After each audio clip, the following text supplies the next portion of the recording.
గారు మిత్రులకు డిబేట్లో పాల్గొంటున్న మిత్రులకు నమస్కారం.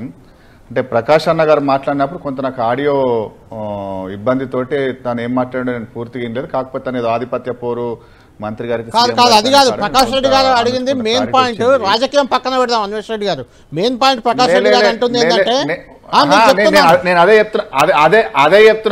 చెప్పలేదు కళ్యాణ్ గారిని అదే చెప్పబోతున్నా.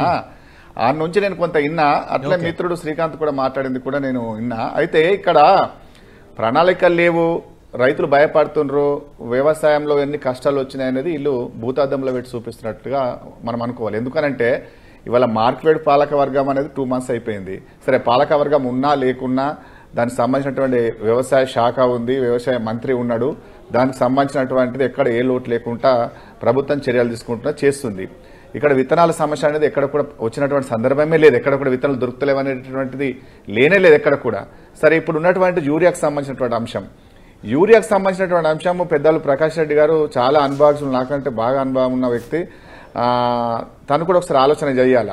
రాష్ట్ర ప్రభుత్వాలు తోటి ప్రతి సీజన్లో కేంద్ర ప్రభుత్వము ఖచ్చితంగా మీ దగ్గర ఎంత అవసరం ఉంటుంది, ఏముంటుంది అనేటువంటిది మొత్తం మనం ఇండేట్ ఇచ్చిన తర్వాత మొత్తానికి ఒక 9.8 లక్షల మెట్రిక్ టన్నులు అవసరం పడతారనేటువంటి ఒకటి కేంద్ర ప్రభుత్వం ఒక క్లారిటీగా ఒక అంచనాకు వచ్చింది. వచ్చిన తర్వాత ఈ 9.8ని మనకు ప్రతి నెల ఎంత ఇవ్వాలనేటటువంటి ఒక ప్రణాళిక కూడా ఆ ప్రభుత్వం రూపకల్పన చేసింది. ఆ చేసిన ప్రకారం సప్లై వస్తే ఇవాళ రాష్ట్రంలో యూరియా అనేది రైతులకు ఇబ్బంది లేకుండా ఉండేటటువంటి పరిస్థితి ఇక్కడ ఉండేది. కానీ ఇక్కడ మీకు మొత్తానికే జూలై వరకు కూడా 4.23 లక్షల మెట్రిక్ టన్నులే ఇప్పుడు కేంద్ర ప్రభుత్వం సరఫరా చేసింది. లోటు 2.37 లక్షల మెట్రిక్ టన్నులు లోటు ఉన్నది. అంటే ఇక్కడ కేంద్ర ప్రభుత్వం అంచనాల ప్రకారం ప్రణాళిక ఏదైతే సరఫరా ప్రణాళిక ఉందో ఆ ప్రణాళిక ప్రకారము ఆ ప్రభుత్వం కేంద్ర ప్రభుత్వం ఒకవేళ సప్లై చేసి ఉంటే ఇవాళ ఈ పరిస్థితి వచ్చేది కాదు. ఇవాళ జనరల్గా ఒకసారి ఆలోచన చేయండి. ఇప్పుడు బఫర్ స్టాక్ కూడా ఇక్కడ 7 లక్షలు ఉండే స్టార్టింగ్లో, కానీ ఇవాళ మేము బఫర్ స్టాక్ను కూడా ఇచ్చుకుంటూ పోతున్న కొద్దీ లాస్ట్ 1.5కి వచ్చింది. అంటే ఇక్కడ 2 విషయాలండి. మిత్రుడు శ్రీకాంత్ చెప్పిండు వాస్తవం. ఎందుకు వాస్తవం అనంటే ఈ యూరియా అయిన నుంచి కొంత సోషల్ మీడియాలో కావచ్చు, ప్రింట్ మీడియాలో కావచ్చు, ఎలక్ట్రానిక్ మీడియాలో కావచ్చు, యూరియా దొరుకుతలే అనేసరికి రైతులలో కూడా ఒక అభద్రతా భావం వచ్చేసి స్టాక్ పాయింట్ పెట్టుకునేటటువంటి పరిస్థితి ప్రతి దగ్గర ఇవాళ ఏ గ్రామానికి పోయినా ఏ సహకార సంఘాలకు పోయినా కానీ స్టాక్ పాయింట్ పెట్టుకుంటున్నటువంటి సందర్భం ఉంది. ఎందుకంటే మళ్ళీ దొరకదు అనేటువంటి దాంతో అదొక పరిస్థితి ఉంది. ఇక్కడ కేంద్ర ప్రభుత్వం రాష్ట్ర ప్రభుత్వం యూరియాను కేంద్ర ప్రభుత్వం ఇస్తేనే రాష్ట్ర ప్రభుత్వం రైతులకు అందించేటటువంటి పరిస్థితి ఇది ఎప్పటి నుంచో ఉన్నది. ఎందుకంటే రాష్ట్ర పరిధిలో అంశం కాదు.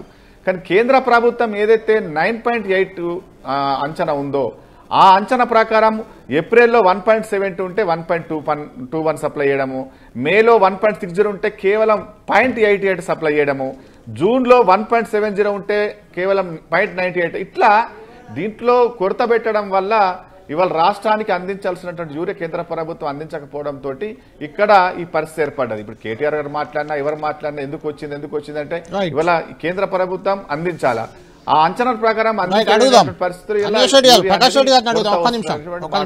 ఎవరు ఒప్పుకున్నా ఒప్పుకోకపోయినా ఇది వాస్తవము.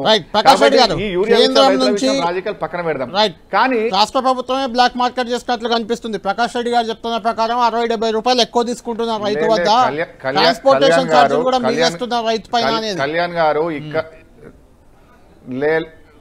కళ్యాణ్ గారు ఇవాళ వాస్తవాలను గ్రహించి మాట్లాడితే బాగుంటుంది. నేను యూరియా వాడతా. నేను నిన్ననే బస్తాలు తీసుకున్నా. 266 రూపాయల కంటే చారణ కూడా ఎక్కడ కూడా తీసుకునే పరిస్థితి లేదు. అట్లా ఆయన దృష్టికి ఏదైనా వస్తే ఎక్కడ తీసుకుంటే దృష్టికి వస్తే చెప్పానండి, అది ఖచ్చితంగా మేము కంట్రోల్ చేస్తాము. అది ఖచ్చితంగా ఎవరైతే దానికి పాల్పడ్డాడో పనిష్మెంట్ చేస్తాం, దాంట్లో నో డౌట్. కానీ వాళ్ళ యూరియా అనేది ఒక్కొక్క ప్రాంతంలో ఒక్కొక్క రకమైన పంట ముందస్తు వెనుక ఇట్లా వేస్తూ ఉంటారు.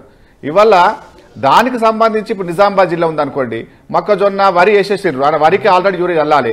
మొక్కజొన్నకు ఇప్పుడు 2 సార్లు యూరియా వేసేటటువంటి పరిస్థితి ఉంది. పత్తి ఉంది. అంటే ఒక్కొక్క జిల్లాలో ఒక్కొక్కసారి ఈ మొత్తం రాష్ట్రం అంతా ఒకటే సమయంలో కాకుండా కొంత వేరు రోజులు వ్యత్యాసంగా వస్తున్నటువంటి పరిస్థితి. ఇక్కడికి వచ్చేది ఏంటంటే రాష్ట్ర ప్రభుత్వం బఫర్ స్టాక్ ను వాడతలేదు. బఫర్ స్టాక్ 7 లక్షలు ఉన్న బఫర్ స్టాక్ ను ఇవాళ 1.5 తగ్గింది. అంటే బఫర్ స్టాక్ ను కూడా రైతులకు ఇచ్చినాము. ఇక్కడ యూరియా ఒకటే నేను అనేది ఏంటంటే, మీరు కేంద్ర ప్రభుత్వం నుంచి మీ ప్రణాళిక సరఫరా ప్రణాళిక మీరు ఇచ్చిన ప్రకారమే మీరు ఎందుకు సరఫరా చేయట్లేదు అనేది ఇక్కడ ప్రశ్న. మీరు సరిగా సరఫరా చేసి ఉంటే గనక ఇవాళ ఇక్కడ బఫర్ స్టాక్ నుంచి తీయాల్సిన అవసరం లేదు, రైతులు ఇంత ఇబ్బంది పడాల్సిన అవసరం లేదు. దానికి తోడు ఈ మధ్య వీళ్ళు కామెంట్ చేసేసరికి యూరియా రాష్ట్ర ప్రభుత్వం ఫెయిల్ అయింది అనేసరికి రైతులు దొరకదేమనేటువంటి ఒక ఆలోచనతోటి స్టాక్ పాయింట్ గా పెట్టుకోవడంతో ఈ ఇబ్బందులు వస్తున్నాయి తప్పితే. కానీ ఇక్కడ యూరియా బఫర్ స్టాక్ ఉన్నది, ఇక్కడ వచ్చింది సఫిషియెంట్ గా ఇచ్చినాం. ఆగస్టులోకి సరిపడేటువంటి కూడా మీరు ఏదైతే సరఫరా ఉందో ఆ సరఫరాను ప్రణాళిక ప్రకారం మీరు ఎందుకు తగ్గిస్తున్నారు, దాన్ని పూర్తి స్థాయిలో ఎందుకు ఇవ్వట్లేదు అన్నది ఇక్కడ ప్రశ్న. వాళ్ళు కనుక సరిగా సరఫరా చేస్తే ఇవాళ ఈ పరిస్థితి వచ్చేది కదా. మరి కేంద్ర ప్రభుత్వం వాంటెడ్ యూరియాను ప్రణాళిక సరఫరా ప్రకారం తగ్గించి ఇస్తుంది అంటే దీని వెనుక ఉన్నటువంటి దురుద్దేశం ఏంటో ఆ ప్రభుత్వం తరపునటువంటి పెద్ద మనుషులు చెప్పాలి.